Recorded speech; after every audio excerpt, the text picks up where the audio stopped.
Please can you remind me if you'll be so kind, staring out into space, asking God to hear my case, trying to think of all things past. How long will my memory last? The purple angel, purple angel, purple angel, you're next to me. Well, hi, everyone, and welcome to Alzheimer's Speaks Radio. I'm your host, Lori LeBay, the founder of Alzheimer's Speaks, and I'm also the daughter of a mother who had dementia for 30 years, and that's why I started this company. I really wanted to raise the voice of resources, products, and tools, and the voice of those living with dementia along with those caring for them, and just connect a community, because I felt really lost, and so did my whole family.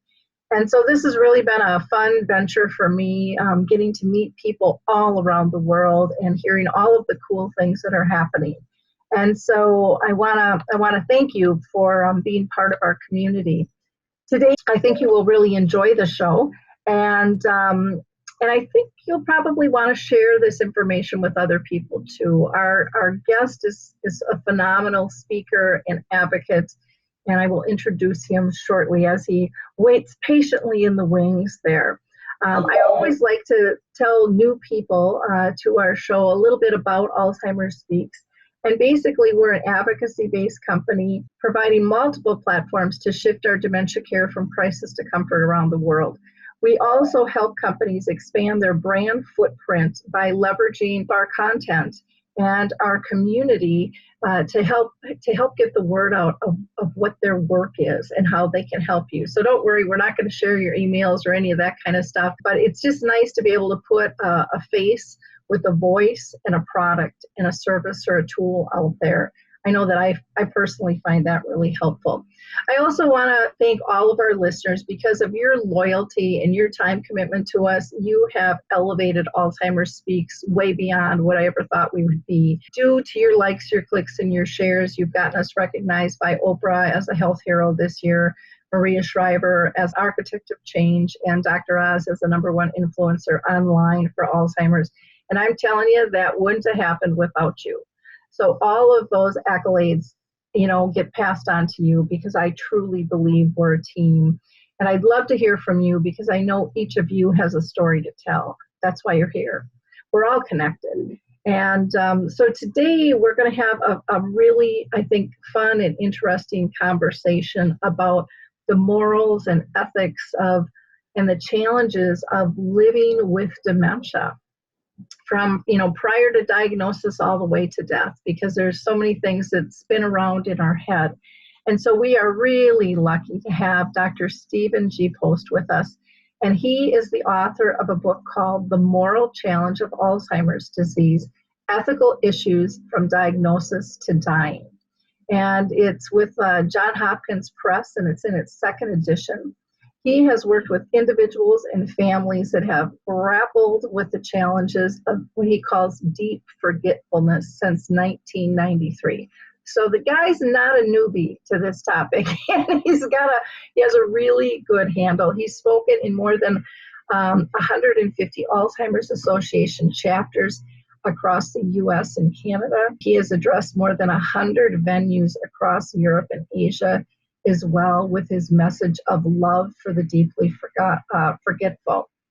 And he talks about the problem of our need for hypercognitive values that blind us and in our self-identity and our personhood. And so we'll get more into that conversation and how that can really cause communication confusion between us. Dr. Post is also the president of the Institute for Research on Unlimited Love, and you can just go to unlimitedloveinstitute.org for more information there.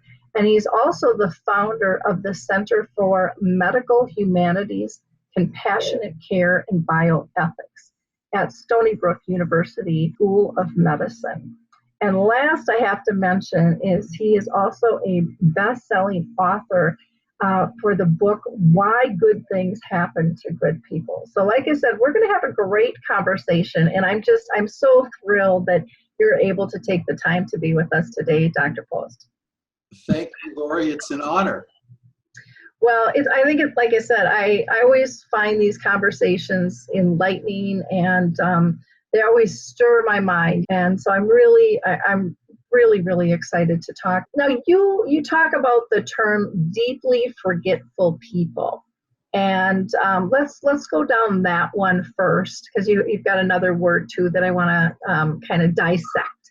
And why did you create and feel the need for that phrase, deeply forgetful people? The word dementia is oftentimes a term of disapproval or criticism. We say he's demented or she's demented, and it's not complimentary, to be sure. But also, it suggests a real sharp division between them, the demented people, and us, the people who are not demented. And I don't like that kind of in-group, out-group dynamic. So I like deep forgetfulness because, honestly speaking, we are all forgetful to degrees. Now, many of your listeners forget where they park their car, like I do regularly. And I push that key over, and suddenly it starts blaring, and I know where it is. It's okay to forget where you parked your car. Supposedly, it's not okay to forget that you have a car that's parked. But we all, at various points in our life, struggle with forgetfulness. And so people with dementia are simply more deeply forgetful, although they will have moments of luminosity. They will have moments when they will be surprising to us, and hope is really being open to those surprises and being sensitive to them. So they're not really different. It's not them versus us. It's just a shared humanity. It's a common humanity grappling with degrees of forgetfulness, and we shouldn't categorize some people in a way that doesn't protect them just because they are a little more forgetful at the moment than we are. I really like that definition because we do all forget. And I know when I address crowds, I'll say, how many people have ever forgotten something? And they'll go, oh yeah. How many people have forgotten something today, in the last hour, and then they just kind of all laugh because it is something normal that we do, but it's to the degree that differentiates it. And so I think it's important to acknowledge that. So thank you for defining that. How about hypercognitive? Where did that come from and why? Well, I wrote The Moral Challenge of Alzheimer's Disease in 1995, having traveled around the country to really at least 100 different Alzheimer's chapters with Steve McConnell and some of the old timers. And it just occurred to me that the reason why we don't make room for people who are deeply forgetful in our lives and in our communities is because we have hypercognitive values. What we value in a human being is their ability to make plans and carry them out rationally. We want them to be economically productive. We want them to be cognitively intact. And of course, when that's your value system, you miss a lot, because what's really much more important than what I call hypercognitive values is love, just the connection, the way in which we interact with one another in ways that are meaningful and create bonds and are flourishing. So ultimately, hypercognitive values are exclusionary, and they were so dominant actually in Nazi Germany that people with dementia were referred to as useless eaters or life unworthy of life. I spent a lot of time with people with deep forgetfulness over the last, well, believe it or not, 30 years professionally, and a lot of people with autism and a lot of people with schizophrenia and many different conditions. And if I held to hypercognitive values, I would never have discovered the joy of interacting, because I believe everybody with forgetfulness is a teacher. They teach us to open our minds, to be inclusive, to realize the creativity that they have, the moments of clear continuity and self-identity, of mirth, of musicality, and so forth. And so they're there in a thousand glorious ways. And if we just think about them in terms of, well, do they measure up to our normal cognitive paradigm, then we miss all of that, and it's no good. Yeah, I agree with you. I think they're massive teachers. And, with my journey with my mom, I always thought I had an understanding of unconditional love, but I didn't realize the levels of unconditional love, that as she declined more, it was spiritual. I mean, it just became, that's the only way I can describe it, because you can't even put it into words, because there was such a connectiveness that would have been and could have been totally overlooked and just, shunned as, oh, she's just that shell of a body. But, they open us up to, I think, the richness of all the ways that we communicate, instead of just forcing these words and these phrases out of somebody. It saddens me when I see that. I understand it because I was there, and it's an adjustment to learn to communicate in a different fashion, even though we all pretty much know the value and the importance of nonverbals. We all have felt it when somebody's walked into the room and it's changed everything and not a word has been spoken.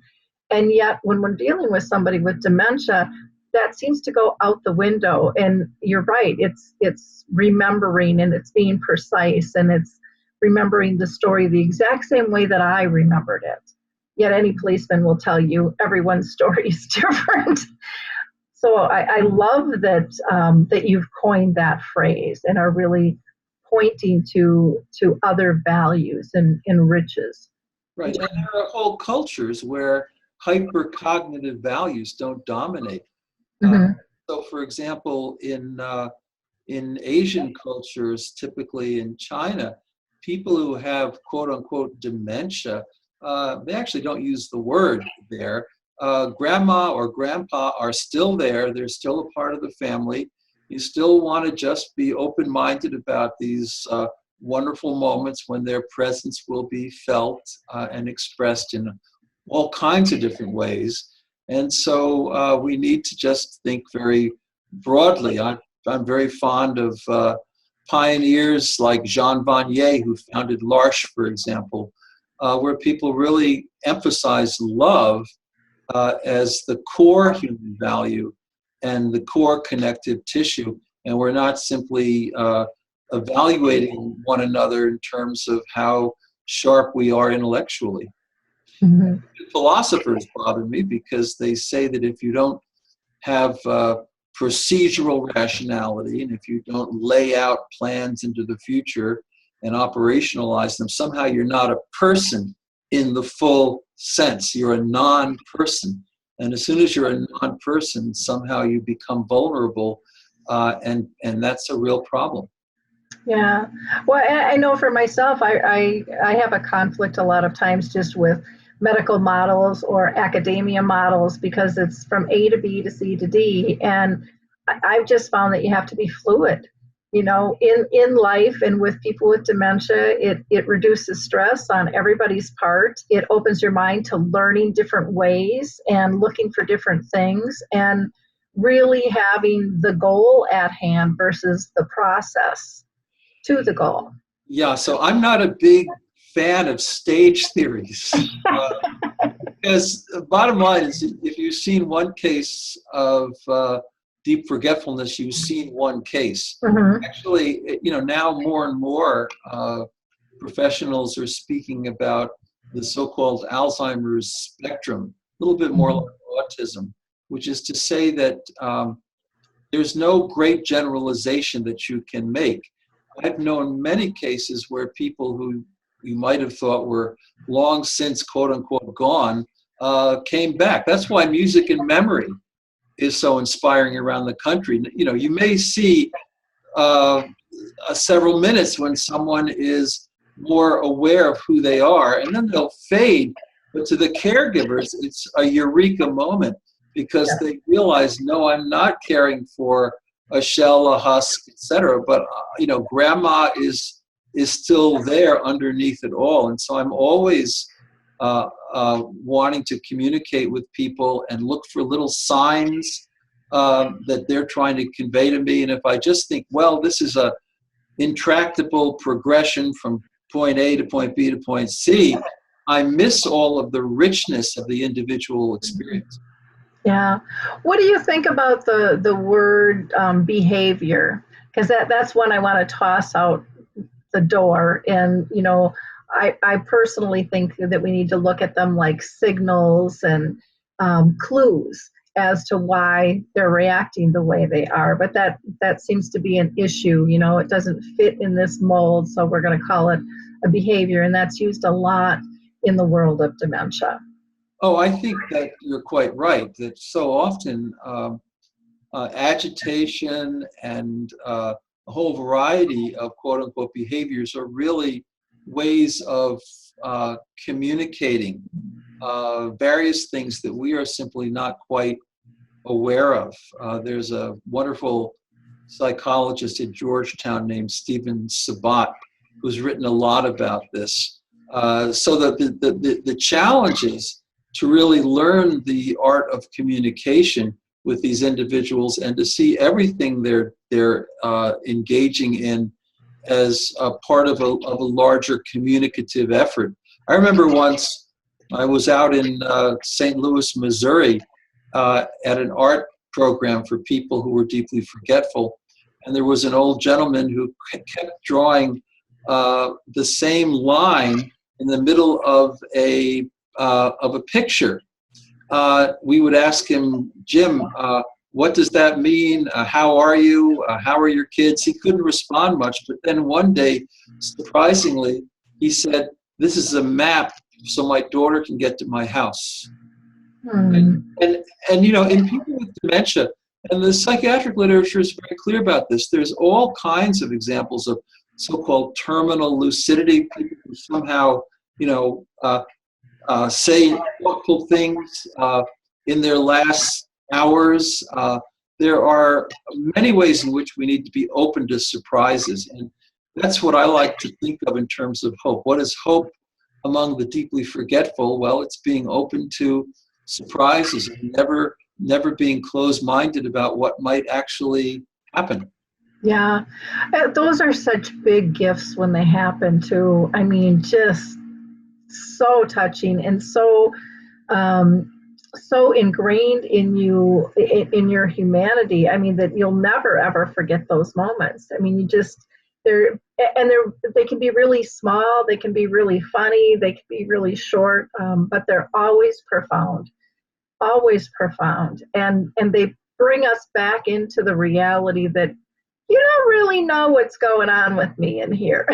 You know? So you know, over the years, I have a little bit of a background. I'm a psychologist and a philosopher, but I have a little background in pastoral care. And you know, grandkids have always been asking me, "Is Grandma still there? Is Grandma still there?" And I've never had the audacity to say no. I always say, "Of course, she's still there." Mm-hmm. The communication process isn't so good right now, but underneath it all, she's there, and you can connect with her with a smile. You can sit and look at her and call her by name and hold her hand, and she's there. And don't be surprised when on a good morning she responds to you. You can see it in Alzheimer's poetry programs. In Brooklyn Heights, there's an Alzheimer's, well, it's actually a remembering center, and you have these Alzheimer's poets who can sit there with a group of 30 or 40 individuals who are really not communicative, but simply by engaging them in an animated way with, say, a well-known poem like Robert Frost's The Road Less Traveled, most of them will chime in, and they'll even get up and they'll be dancing, and you see them, by the way, dancing and music and the Alzheimer's choirs and all these things, the symbolic presence. Neurology says that the symbolic part of reason really is there until the very end. And so that's why people can still hold a rosary bead in their hands and find it meaningful. There are just so many ways in which individuals and their core I-ness, their core self-identity are there. And we just need to be a little more creative and a little more open-minded. And we need to invite ourselves into their worlds. And don't you think we have to get comfortable with silence?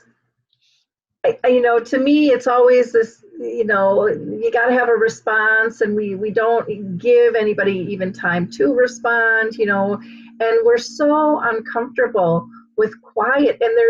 And yet I always tell people, how often do you just like to sit next to a loved one, hold a hand or touch shoulders or just be in their presence, and nothing, and it brings you comfort. Why can't you go there? Why can't you remember the grace of that? Yeah, I really like presence and silence. Most of us were so caught up in time. I'm a Clevelander, but I've been in New York on loan for 10 years. And I've discovered the New York strut, which is racing from point A to point B and stepping over people on the streets, to be frank. So there's a callousness to it, and we're really caught up in that linkage between past and present and anxiety about the future. People call this the age of anxiety. They've been calling it the age of anxiety for about 60 years. And it is that. Anxiety levels are through the ceiling. And people write best-selling books about living in the now, right? And all the spiritual folks buy these books.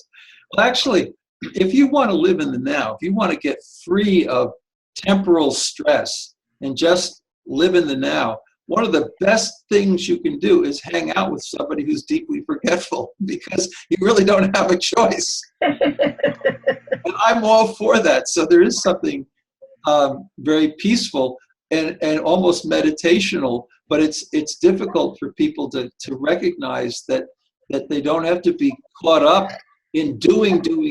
They can also just be. Yeah.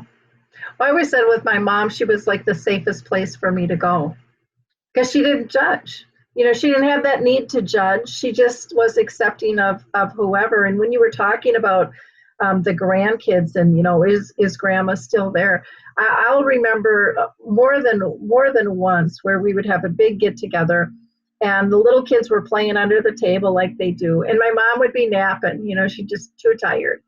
And then you would hear her giggle, and right after she giggled, they popped out under the table. It's like her energy knew that they were coming, and she was so connected to that. And it happened repeatedly, and we would just watch in amazement how she was so connected to them. I love the intergenerational schools on this note. There's one in Cleveland that Kathy and Peter Whitehouse started some years ago, and now there's one up in Westchester County. There are actually quite a few around. So you've got the first graders and the second graders, and then in comes a dozen or so people or more who are deeply forgetful, and they can spend 2 or 3 hours together very successfully. The deeply forgetful people love interacting with the kids, and it oftentimes brings out a lot of their abilities that you were surprised to see. And of course, the kids, they don't really have much insight into whether an elderly individual is forgetful or not. It really doesn't matter to them in the least. So there's a natural kind of conversation and presence that goes on. And the same thing with dogs. I was really impressed about 2 years ago. I was giving a talk at an Alzheimer's conference in Sydney, Australia. They have a big Alzheimer's Dog Program. They're very trained helper dogs over there, and they do that in Scotland too. Everybody with Alzheimer's disease in Scotland gets an Alzheimer's dog. Mm-hmm. It's a beautiful thing. So one afternoon, about 250 individuals with dementia in Sydney, with their dogs on their leashes, and these again are well-trained dogs, so that everything works out. They're very comforting and very present. They walked down the main drag in Sydney, past the cathedral and past the hospital. And people were kind of Google-eyed because they couldn't figure it out. And a guy got out of his taxi, pulled up his taxi next to me, and he said, "Hey, what's this, man? These dogs, they're for blind people." And I think actually everybody in America who has dementia could probably benefit from having a dog. It's a wonderful, wonderful thing to have a dementia dog, and I'm all for it. So we need to move ahead on that. Yeah, it's amazing what they can do. And I mean, a lot of people have dogs that aren't trained, and just the companionship alone is powerful. But you know, when they can come up and tell you to, you know, bop you on your shoulder and tell you to take your meds, or you know, if something is wrong, and be there, it's wonderful. And it's enabling, you know, for people, and it gives them comfort and reduces stress and all of those things. And we know stress doesn't help, you know, those that are struggling with this. Well, let me comment on that stress for a minute, Lori. So if you go back 10 years ago, if you went to a big scientific conference and somebody said, well, stress contributes to Alzheimer's disease. Mm-hmm. By the way, when I say Alzheimer's disease, that's a specific cause of dementia. Mm-hmm. 60% of dementia is caused by Alzheimer's, but it's also caused by, as those of you know who have seen the movie Concussion, chronic encephalitis, by multi-infarct or vascular dementia. There are many, many causes. And that's why any progression of Alzheimer's is so complicated, because oftentimes it's a mixed diagnosis. It's some of the vascular stuff which doesn't go through stages. It's pretty flat and pretty even, and then it's mixed with Alzheimer's. So there's a lot of stuff going on, and it's very difficult to make meaningful generalizations. That's why you just, like I say, you've seen one case, you've seen one case. Yeah. But you know, as far as what were we talking about? Remind me. Well, no, I forgot, because we're all a little deeply forgetful. Yeah. That's why I like the term, because it reminds me that sometimes I'll think. But anyway, so go ahead. Well, one of the questions that I wanted to ask you was, when you use the term deeply forgetful, do you use that as a general term, or do you have stages of that? Because everybody likes those stages, and I'm with you. Who cares? I don't like stages. I don't use it for stages. You know, I never like stage theories generally. I recognize that very, very broadly, there's probably a preclinical phase where people have some neurological issues going on, but they're not symptomatic. Mm-hmm. And then there is a kind of an early stage where people are having certain kinds of issues. Then they get to a point where they forget that they forget. They're no longer anxious and insightful about their forgetfulness. And oftentimes they'll have a relatively, or can have a relatively benign emotional adjustment, although there may be exceptions to that, and there are. And there's probably, can be said, a kind of terminal stage as well. But it's a long, varied journey. And it all has to do with lots of different things. Oh yeah, stress, that's what I wanted to talk about. So nowadays, nobody I know in neurology would take the position that stress doesn't contribute to Alzheimer's disease. You know, there are family history factors that make people sometimes a little more susceptible than others. There's the early onset stuff. Only about 2% of the people with dementia have so-called presenilin disease, which hit about age 38 or 39, and it's pretty quick in its progression. There are genetic factors. Age itself is a susceptibility factor. Certainly, gender can be a susceptibility factor. There are more women with dementia than men. there are a lot of different things going on. Even diet and physical health can be important because that affects your vasculature. But certainly, stress is a factor, because when you have extended stress over a long period of time, and an awful lot of people in today's world, Lori, they're very stressed out. You ever looked out, when you're driving on the highway? I mean, people fall full-chested on the horn and yell out an expletive before you can blink an eye. I mean, they're living in this kind of world of stress, and they don't know how to get past it. They don't do the deep breathing and the kind of spiritual techniques that give them a break on that stress. So for people who are chronically stressed out, there are three things that happen. You get slower wound healing, you get vascular issues because metabolites become fatty acids and fill up the veins, and then you also have hippocampal atrophy. So the hippocampus, which is a part of the brain that diminishes, and that's a big CAT scan indicator of probable Alzheimer's, that gets smaller under conditions of stress.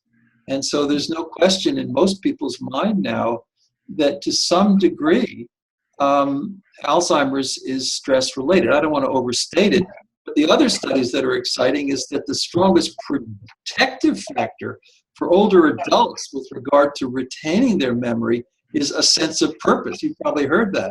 All the purpose studies up at Rush in Chicago and so forth, very clear, So these kinds of positive psychological states like purpose, forgiveness, not going through life in a rage, hostile, bitter, ruminating, just kind of learning how to let that go and be free of those sorts of stresses, including chronological stresses. That's all beneficial. Mm-hmm. Yeah, I totally agree. I remember when I went through a divorce like 10 years ago, and I was just in that overwhelmed state. Even though I wanted the divorce, there was just a lot of stuff piling on. And I'll never forget the day my water heater went out. My brother came over and he was fixing it. He said, "Go get me a wrench." And I'm a girl who has my own tools, always have. I didn't know what a wrench looked like. I went upstairs and I went to look, and I'm like, I don't know what a wrench is. And I had to go down, and I brought him a piece of paper and I said, "Can you draw me a wrench?" And he looked at me like, "Are you nuts? You have your own power tools. You always fix stuff." And it made me really realize what someone with dementia or who is deeply forgetful, what that must feel like on a daily basis. And it only happened that one time to me. But I'll never ever forget it, because I couldn't visualize. What they talk about is someone telling them to take their pills and looking right at them and not knowing that's that. It's like, I get that. And it's this emptiness and this overwhelmingness of letting somebody else down because you don't know. It was just an unbelievable moment. Yeah, well, stress and also depression and so forth was called pseudo-dementia, because you'll get these moments in stress and you really do lose normal memory, and then it comes back. So it's not really dementia. Technically, dementia is irreversible, although I must say that people now talk about rementia and music and memory and different kinds of activities. But for sure, when you have an experience like that, like you had, that's why I like to say, again, deeply forgetful. I realized that there are probably hundreds of times in my life when I've had a moment or two, and it kind of is spooky in a way. But if that was what you were experiencing a lot of the time, not all the time, but a lot of the time, because again, the continuities are there. People who are deeply forgetful will still have moments of luminosity. The thing I wanted to say for all the caregivers out there, and this is maybe the message that is most meaningful to me, Alzheimer's disease is not a biological disease. It's partly a biological disease, but it is a bio-psycho-social condition, as they say. And that means, now that we understand neuroplasticity, we understand how our relational situation or environmental situation or psychological situation can actually feed back and shape brain cells, reshape brain cells, and indeed form new synaptic connections between them. That means that however many times people show these brain scans and the glossy, glowy pictures, the bottom line is that it's not just biologically determined. It's also determined in part by the kind of world that we create for these deeply forgetful individuals, because that emotion, that feeling they'll have, the diminution of stress, the acceptance they'll feel, the invitation to be who they are, that will actually feed back directly into their brain and affect the way the brain acts under these conditions.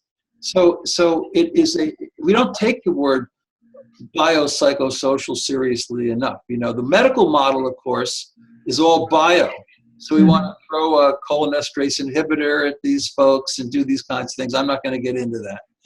But I'll tell you one thing. I knew one of the greatest neurologists in American history, Joseph Michael Foley, who was a co-founder of the National Alzheimer's Association and who hired me in 1988 at Case Western as a young assistant professor to work with the deeply forgetful.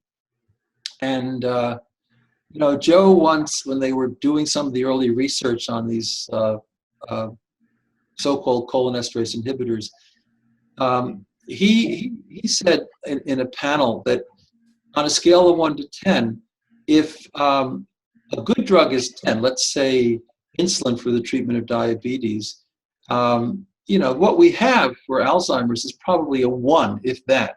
You know, it's just not overwhelming. It's not doing a lot of good. And you're still, you know, Peter Whitehouse, who actually has credit for discovering the whole biological basis of these medications, he says it's like treating a brain tumor with aspirin. Aspirin can help in a few symptoms, but it doesn't have an effect overall. Mm-hmm. We don't have anything that has an overall effect yet.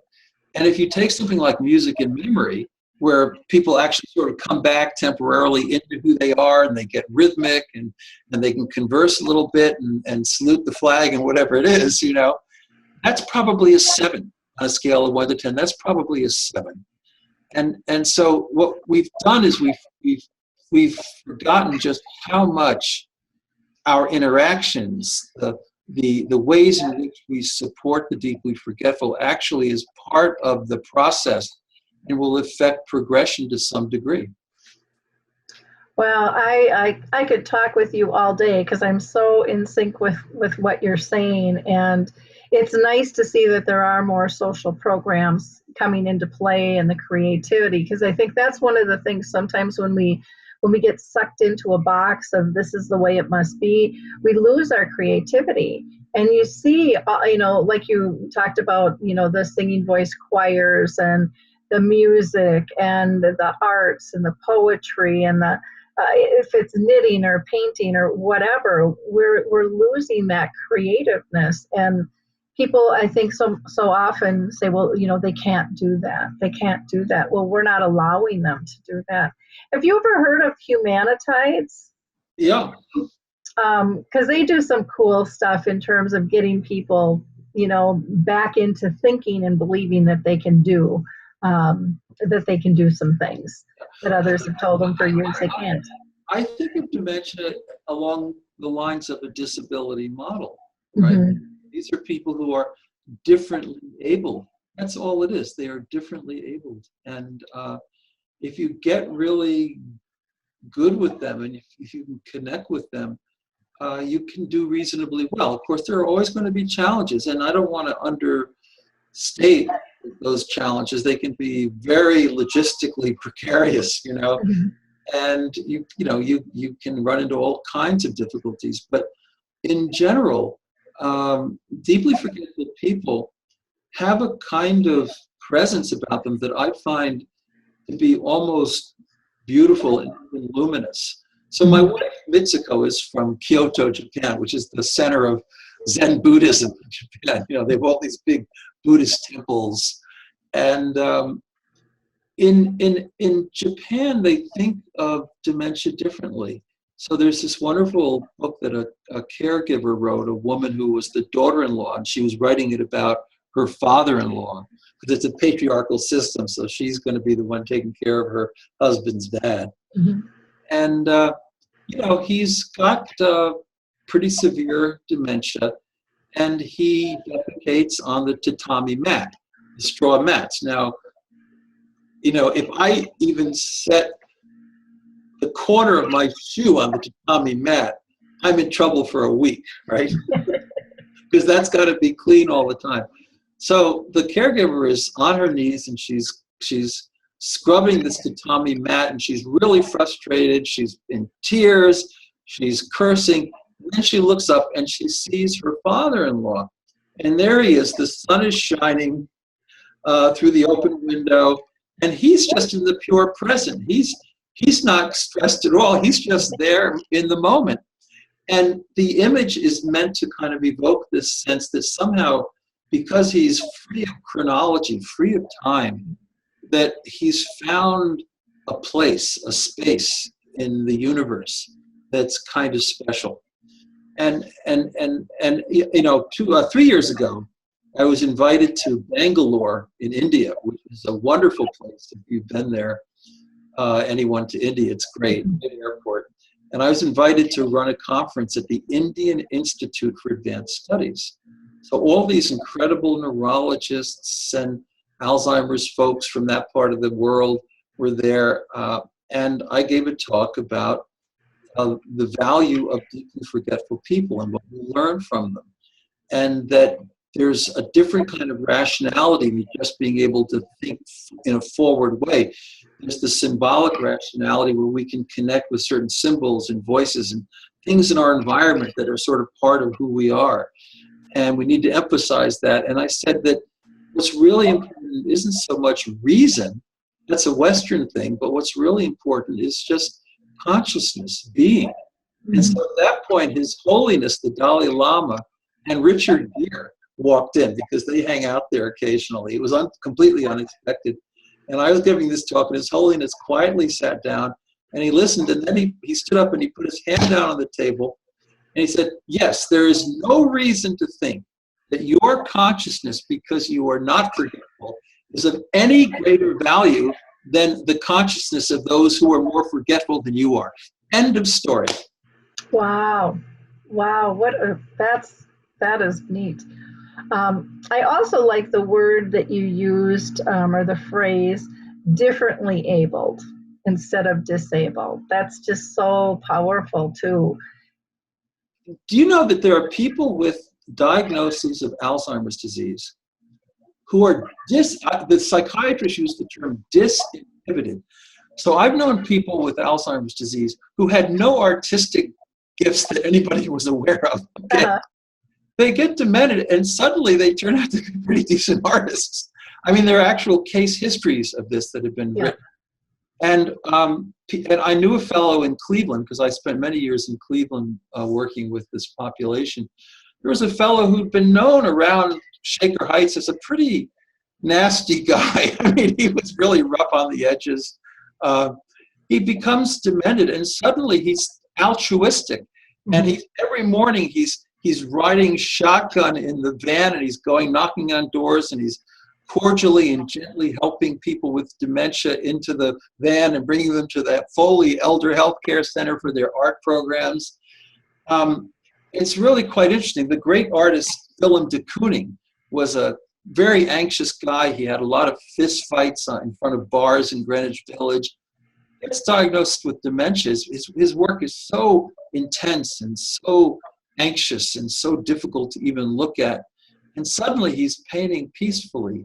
He painted for 13 and a half years with a progressive dementia. And his work was like Georgia O'Keeffe. It was beautiful. It was light. It was free of anxiety. He was in a completely different spiritual space. And he painted for 13 and a half years. He had a home helper with him, you know. He was a quote unquote live alone, I guess you'd say. And then he passed away. And there was a big posthumous exhibit of his work at the Museum of Modern Art. And some of the critics, they said, oh, he was a shell, he was a husk. He was an embarrassment compared to what he was. And there was one review who I really liked. And she said, wait a minute, this is a guy who had Alzheimer's disease for 14 years. And for 13 and a half of those years, he knew full well who he was. He would just rise up sporadically. He'd dip a brush in paint, go up to the easel, and he would paint these incredible things. And of course, he loved his dungarees because he still identified symbolically. So that's what I mean when I say rationality isn't just procedural. It's about the symbols of who we are. The paintbrush in his hand, that pair of dungarees. And so, what do you do when you're going to get in a shower? Well, that's a challenge, but actually, it can be managed. Like if when he takes off his dungarees, well, then you have another pair just like them with the same paint stains, and you give him those, and then you put the other one in the wash. I mean, they manage pretty well. But the point is that this creative who-ness is still there, even if we can't operationalize plans in a kind of normal, temporal, future-oriented way. Mm-hmm. Well, what a beautiful story that is, too. I think, to me, part of it is that they've lost their filters and they don't really care what anyone else thinks anymore. So they're not trying to be pigeonholed. They're just very authentic. And that is beautiful, and it's too rare. We need more people to be truly who they are. Yeah. And I think the world would be a lot better off. I do have to ask you, because we really haven't gotten even into ethical issues per se. We've used a lot of the vocabulary, and I think it's there. And I want to be appreciative of your time. But can you tell us maybe a couple of the biggest ethical issues that you see as the progression of dementia occurs and what people struggle with? Well, the biggest issue is, there are many, many issues, but the biggest issue to me remains exactly what we've been talking about. Mm-hmm. How do we include the deeply forgetful in our vision of a shared humanity? Think about Norman Rockwell's The Golden Rule, with all these people from every age and background and color and religion, and there they are. Love thy neighbor as thyself. How can we really be inclusive? And that means we need to get rid of hypercognitive values and all these kinds of exclusionary assumptions, and we need to really be radical in our affirmation of a shared humanity. Because here's what happened in Nazi Germany. In 1939, talk about ethical issues, they had a program called T4, which stood for Tiergarstrasse 4, 4th Street in Munich. They took about 35,000 people out of institutions who were diagnosed with dementia. And over the year and a half, they let them freeze group by group in the snow, in the ice, in the cold water at night. This was the beginning of the hypothermia experiments, which, by the way, the Center for Hypothermia Research is in Duluth. In Minnesota, here. because people show up in the winter frozen to death. So anyway, but it was a terrible, terrible thing. And the interesting point is that these folks were not discriminated against groups. They were not people of color. They were not gypsies. They were not Jews. They were not gays, all the ones that were discriminated against for these horrible reasons. But these were just people who were Aryans, but they were deeply forgetful. So they were left to freeze, and they were frozen to death. And they would be brought back into the asylums and thawed out at different temperatures in different mediums, hot air, hot water, and so forth. And the Nazis said, well, we need to know at what point it becomes futile to send rescuers out into the waves of the North Atlantic to save downed pilots. Well, the German people reacted against this, and T4 was stopped after a year and a half. But the same investigators who were in charge of it went right to the death camps of Dachau and Auschwitz and perpetrated the hypothermia research on these discriminated against groups that I mentioned. And so it's really interesting to remember that the lowest point in medical ethics historically ever, the Nazi doctors, it got its start among the deeply forgetful. Why? Because somehow they were deemed to be more forgetful than others to the extent that they no longer counted under the protective umbrella of do no harm. And so that's always a big issue for me. And that's why you have the Alzheimer's Association, because the great writer of that time, Leo Alexander, who wrote the Nuremberg Code, he was an army physician. He said, you need to have voluntary associations forming up around these populations, like people with dementia or people with whatever it might be, mental illness, ALS, so forth.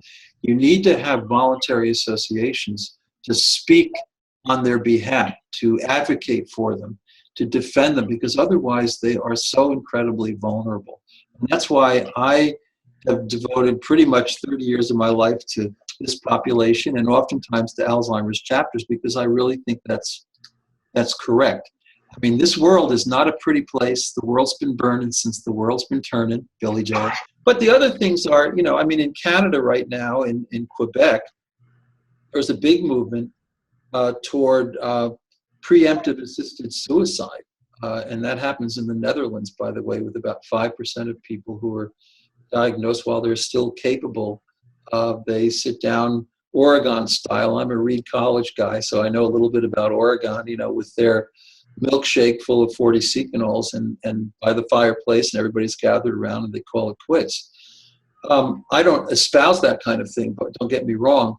But I will say that even as early as 1999, Steve McConnell and I did a survey of the Alzheimer's Association family caregivers nationally, and it was about 1/3 who were kind of okay with this, and 1/3 who were dead set against it, and 1/3 who was kind of on the fence. Mm-hmm. That's a big issue. I don't espouse it, but I have to say, because I've been around medical centers for 35 years, Chicago, Michigan, Case Western 20 years. I've known a few physicians who have taken that final exit, and so I don't advocate it, but I have to say it's a big issue. I think if you have a nice support system, and if you trust the world around you, that option is not as attractive or meaningful to you. But if you're live alone, if there's nobody you can trust, if there's nobody who you think can really be your advocate going forward, and about 1 out of every 5 people with Alzheimer's disease has no significant family relation, it's a little more complicated. I think that there's just so many important issues. How do you respect freedom and yet safety? Because you've got to respect both, and that comes up constantly.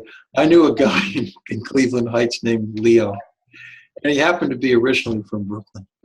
And he said, he had dementia, but he was agnostic about it, or he had what they call agnosia. Mm-hmm. But he was fine. He goes, I'm fine. He wasn't fine, because if you asked him the same question 30 seconds later, you got a complete reverse answer. But he said, I've been driving since I was 5 years old. In Brooklyn, my dad used to put me on his knee and we'd drive the Cadillac, and I've been driving all my life. And so his wife, who would take the train into Cleveland and leave Leo at home on his own, well, he was driving and getting lost and getting in trouble, so she finally had to hide the keys. And he knew how to hotwire a car because he was from Brooklyn. And eventually she had to undo the carburetor, because at that time cars actually had carburetors. And so she came home one afternoon, and there was Leo in the parking lot of the house, in the driveway of the house, and he had a big, brand new, shining Toyota red Camry, which he had gone down to the Toyota place and bought on his own. I give him credit. He really fooled him, Do all the paperwork, did it all, got it done, and there he was dangling these keys in the sunlight. And so all these questions of freedom and safety just go on and on and on. And you want to try to create a world of safety, but on the other hand, whenever it's at all possible, even in very little things, because small things go a long way, to the extent that you can give people small choices, it's very valuable. Even when you speak with them, don't ask, well, what would you like for breakfast? Because that just creates anxiety. But if you ask them, would you like post toasties or ham and eggs? That cues them, and they'll say, oh, post toasties, so you have to give them opportunities when you can to make small choices within a template of relative safety. Yeah. Well, and that makes so much sense. I mean, even just when we go out to eat, the menus are so expansive now. I mean, I get overwhelmed when they tell me the soups and the salad dressings. I can't remember them all. And I look at my friends and they can't either, and so it's like, just, give us a couple. My daughter always gets more tempered with me about it because she's embarrassed. I think that artificial nutrition and hydration, feeding pegs, remain a big issue. It's actually the case that now they are used less and less and less, and people utilize assisted oral feeding much more. But the feeding peg is still an area of controversy. The one reason why people who are deeply forgetful are still tied up to chairs in nursing homes is because they have no insight into what that little 2 inches of tube is that's sticking out their belly, and usually tape. So they pull on it and they pull it out, and then they have to be restrained because it has to be replaced. And then they're sitting in their urine, they're getting skin ulcers and decubiti and infections and all those kinds of things. Plus, they also have a significantly higher rate of aspiration pneumonia. Mm-hmm. So you're better off to do what I did with my grandmother, which was assisted oral feeding. And by the way, just for everybody's information, a feeding peg, percutaneous endoscopic gastrostomy tube, okay, was never used in a deeply forgetful person until 1985. It was only invented in 1979 by Dr. Michael Gatterer at Rainbow Women's and Children's Hospital at Case Western University Hospitals in Cleveland. For what? For young kids who had eating issues and needed to be sustained for periods of time. Gatterer never wanted this to be used in people who were in the end stages of Alzheimer's, where the basic shutting down of the swallowing process and the GI system is just a natural part of a natural dying, and always has been. I mean, Cicely Saunders from the hospice movement figured that out decades ago. So but of course,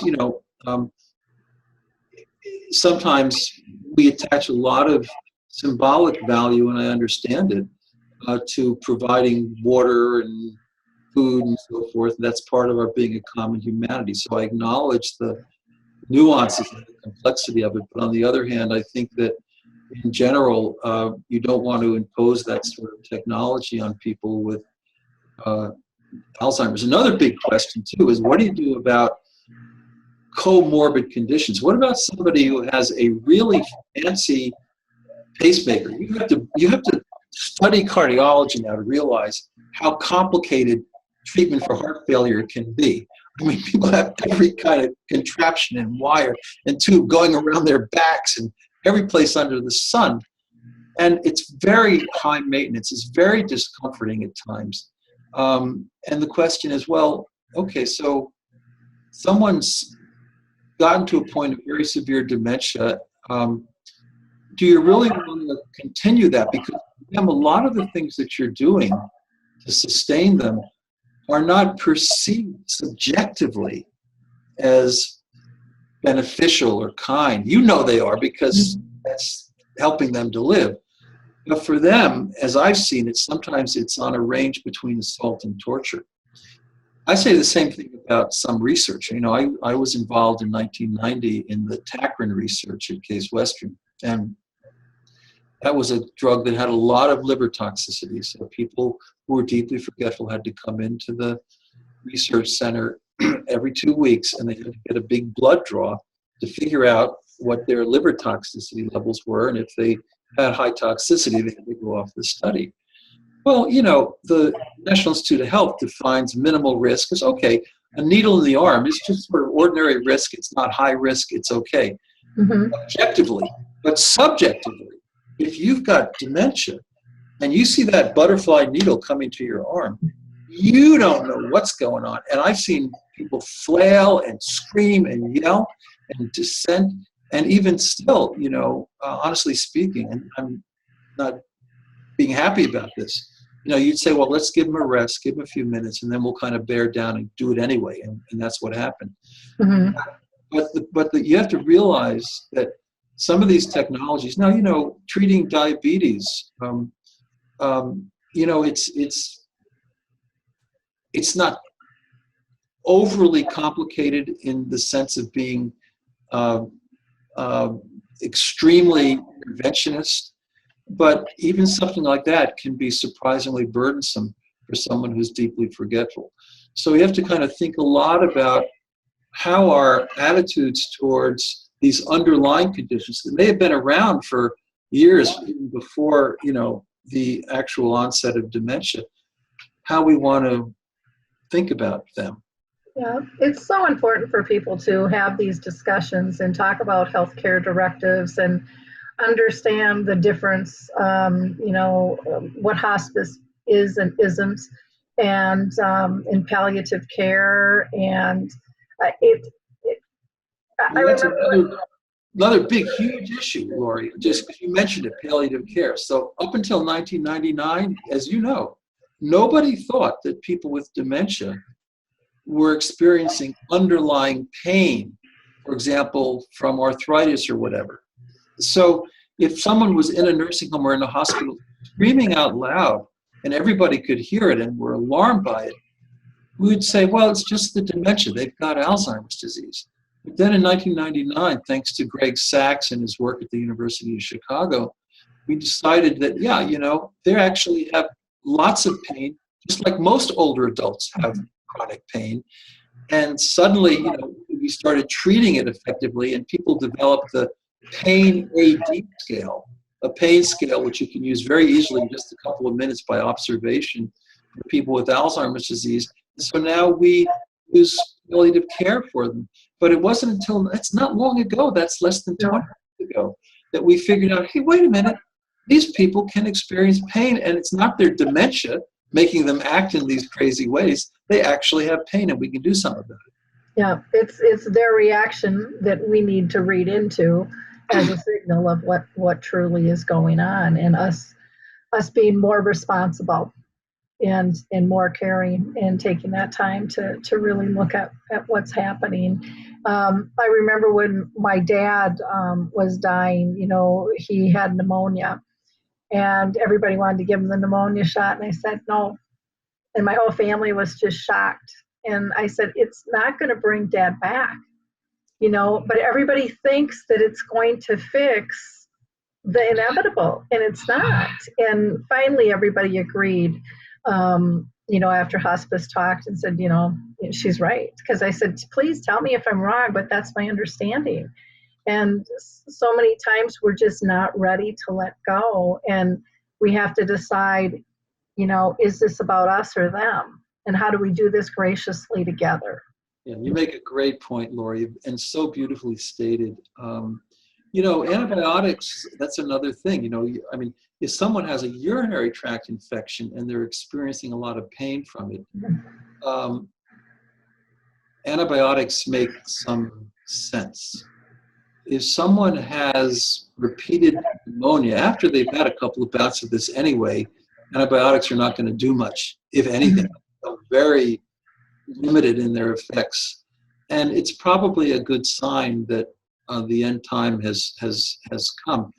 If you look at spouses, older spouses, their tendency is to look at their loved one who's in the end stages of dementia and think, it's been a good life, been there, done that, let's throw in the towel. It's the adult children, and all the studies indicate this, who have the difficulty. And we all do. Everybody does. Because, when my parents are both passed on now, but when your parents pass away, you're attached. That's attachment 101. You like to get on the phone and say, hey, Mom, it's me, Stevie, Yeah.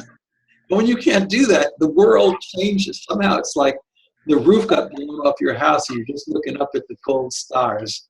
And so, adult children naturally have this feeling that they want to hold on to their parents. And so a lot of times I've found myself in situations where I, very empathically talk with the adult children, and I discuss the fact that X, Y, or Z is really not going to be helpful to them. And usually they'll come around. Every once in a while they won't, and in the end it's their choice. But I knew a woman in Elyria, Ohio, who once was really heartbroken because she had one daughter and two grandchildren by that daughter. Her husband was at end-stage dementia and really did, she had no interest in a feeding peg, and she decided against it. But her daughter just couldn't come around on it, so they disagreed. And when I saw that woman, for the last 3 years, her daughter had nothing to do with her because she thought somehow she'd killed her dad. She hadn't seen her grandchildren for 3 years. So communication is so key, and bringing people together and understanding that in the end, we don't want to cause suffering. And it's not so much, the odd thing about the feeding pegs is that actually people will, on average, live a little longer with assisted oral feeding than they will with the feeding peg. Yeah, well, I think it's that interaction too, that social psycho part that you were talking about. Even when you were talking about the assisted suicide, we did a 2-hour special on that, and it was fascinating. At the very end, somebody said, "Well, Lori, we haven't heard from you. What do you think?" And I just said, "Well, I'm a girl that likes my options, so I would like that option, but I have to also say I wouldn't have given up one moment with my mom." So this is why people's images of what it is to be deeply forgetful really matter. Because if you buy into all these worst case language games, shell, etc., and you don't realize that there's a lot of variation and that every case is different and there is no set pattern really. You only have one life. It's the only life you got. You only got one life. And there can be lots of moments that are meaningful, even though you are deeply forgetful. Okay, and so if you're throwing in the towel preemptively, you're making, that's a major decision, and you really need to think about it. Having said that, I would make the case that, if you look at Oregon and if you look at Vermont and a lot of different places, you can have assisted suicide if 2 doctors determine that you're going to die within 6 months, that you're lucid of mind and therefore competent to make a choice. Well, that's designed for people with, say, pancreatic cancer, right? But if you have a progressive dementia, you may not be going to die for 20 years, because the range is so varied, but you'll have lost your capacity to make a decision. And so by those rules, by those legal structures, you're actually discriminated against deeply forgetful people. And that's why up in Quebec, they're doing this big program up there, and I think they may actually, again, I don't agree with this stuff necessarily, but I understand that they're actually having euthanasia by advance directive. You could say, well, if I get to a certain condition, I want to call it quits, and I relinquish that to others.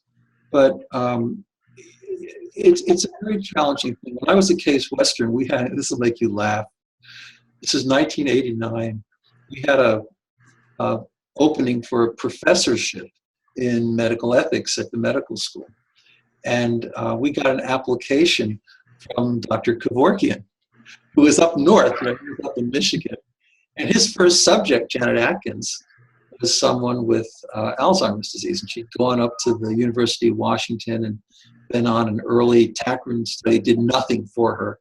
She was a member of the Hemlock Society. So she, with her husband and the support of her 3 sons, comes to Flint, Michigan, goes behind that old Kmart, gets in a Ford van, and there's Dr. K with his Mercitron machine, language being everything, puts the butterfly needle in her arm, and it's assisted suicide because she pushes the red button that allows the poison from the third sac to flow into her veins.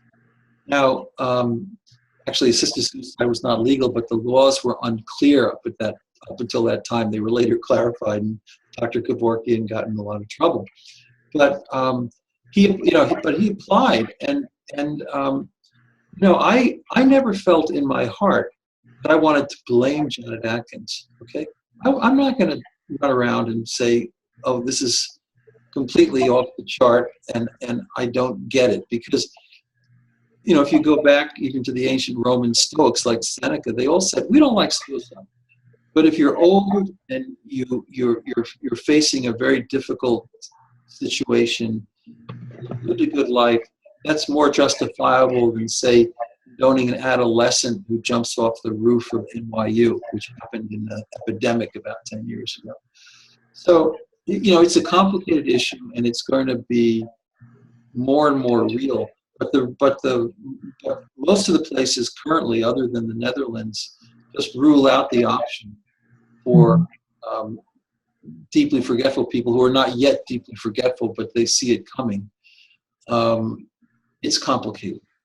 Yeah, it is very complicated, and I think it's something that we have to talk about. We had one friend of mine who has dementia said, he's very much for the assisted suicide or taking his own life, and he doesn't want to live like that. He doesn't want to be a burden.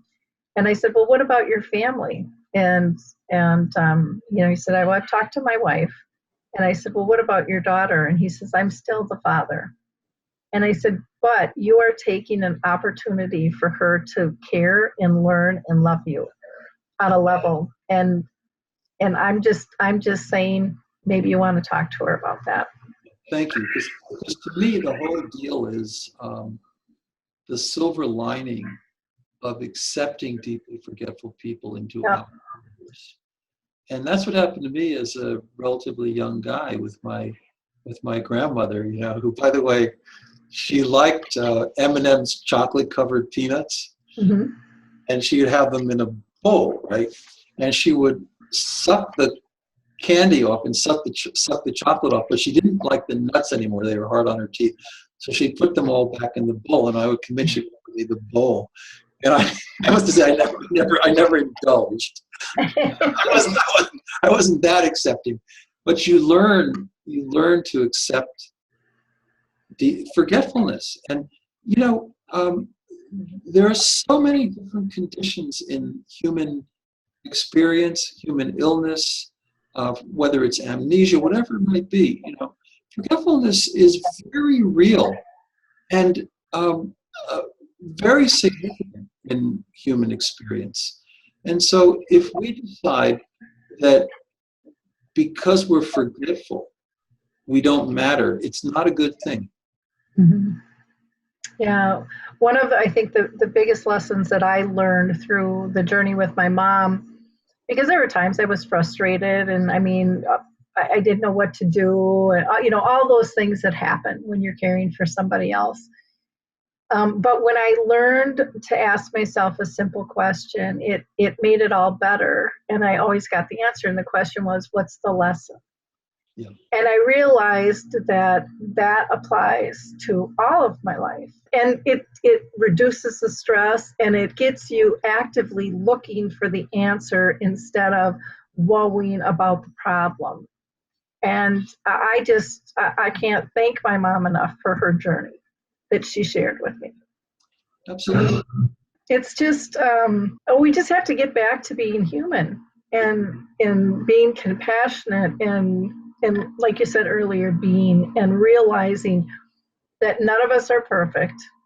Oh, we all forget, and that we, if we're honest, we're probably all differently abled, and there isn't this standard. This thing we're shooting for, to me, doesn't exist anymore. I've kind of gotten rid of the word perfect. Yeah. and I care about progress. Thank you. Because I'm a true believer in the spirituality of imperfection. Mm-hmm. I mean, to me, we are all imperfect. We like to get arrogant and think that we know more than we do, and we want to prove this, we want to prove that. But the bottom line is that we're all very imperfect, and our brains are very fragile, imperfect entities. So if you don't accept your own imperfection and the imperfection of people around you, you'll never have a meaningful relationship. You'll never be able to connect with anybody because it's just basically judgment. And so I'm not an alcoholic historically or any other way, but I study AA a lot. And in AA, the whole thing is accepting in humility your imperfections. Everybody has imperfections, and once you accept that, I'm Bill, I'm an alcoholic, right? I did this.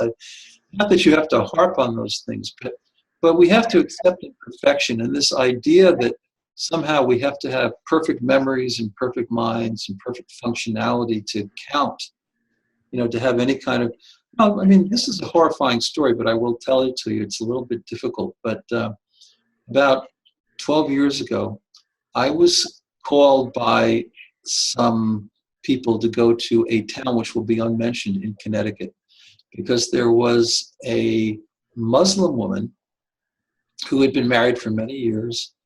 Her husband died, and she insisted, meeting with her imam, that she wanted to stay loyal to the memory of that relationship. So she never engaged in sex and remarriage. She gets demented. She's in a nursing home that really falsely advertises that it provides good care when really it didn't, So they didn't even have the waist-high doors, right? So she wanders out into the hallway. She goes down a few hundred feet, goes into a room, and there is a guy in his 40s who has bipolar disorder and some schizoid affective realities as well. And he rapes her. And the night nurse comes into the room at that moment and breaks it up. And the poor woman, is absolutely distraught and in tears. So they had to report this to the state of Connecticut police, which they did. The next morning, they had to report it to the family. Well, they reported to the daughter-in-law, not the son. The son would have been so furious. And the daughter-in-law, of course, had to convey this to the son. And the family sued the nursing home for negligence, right? And I was called by the family to give a deposition. It lasted 5 hours. It was sweaty. It was August. Boy, it was horrifying. These lawyers for the nursing home were saying that under Connecticut law, you cannot harm a person who is deeply forgetful. Do you know why? Because she could not retain the memory of the rape. Okay? She could not retain the memory of the rape. And so I spent 5 hours convincing them that a rape of a person who's deeply forgetful is no different than a rape of anyone else with regard to the principle of do no harm. And ultimately, the case was settled on behalf of the family. I was kind of sad about that because I wanted to go to court and become part of case law. Mm-hmm. But, there's still this tendency to really, really devalue the lives of the deeply forgetful. And that's the ultimate ethical problem. I mean, the little ones, there are all kinds of little issues, genetics. Do I want to get a genetic screening test? What about confidentiality? What about X, Y, and Z? There are all these things that come up. But ultimately, the great moral challenge is, do we have it in our hearts, in our minds, and in our souls to accept the fact that the difference between them and us is not as great as some people would like us to believe? Well, that's a perfect way to end this conversation for people to think about that. That story, it made me nauseous that people would go to that point of saying they can't feel, they can't know, they won't remember, it's not important. It's just like, oh my gosh, thank you for standing up for that. Oh yeah. Ah, I took a plane home to Cleveland that afternoon, and I took like a half-hour shower because it was just so hot and so sweaty and so ugly. But we did win the case. wow, that is just, it is just so sad. And if that would have become, case law, that would have opened the door to just so much more ick. Oh, it just would have been horrible. Yeah, absolutely. Unbelievable. Well, thank you, Stephen, for taking so much time with us today. I do want to point people to your website, though, Stephen G. Post, and that's Stephen with the PH, so STEPHEN, and then G Post, POST.com, or his email. post@stephengpost.com. And we also have listed your mailing address you had given me as well. That's listed on the website. Again, thank you so much for your time today. Again, spread the word of Stephen's work, because he's doing amazing things. And if you need a keynoter or a trainer, give him a jingle. Don't forget about his books as well. Go to his website, stephengpost.com. Thanks, everybody. Bye now. Bye-bye. Please can you remind me if you'll be so kind, staring out into space, asking God to hear my case, trying to think of all things past. How long will my memory last? The purple angel, purple angel.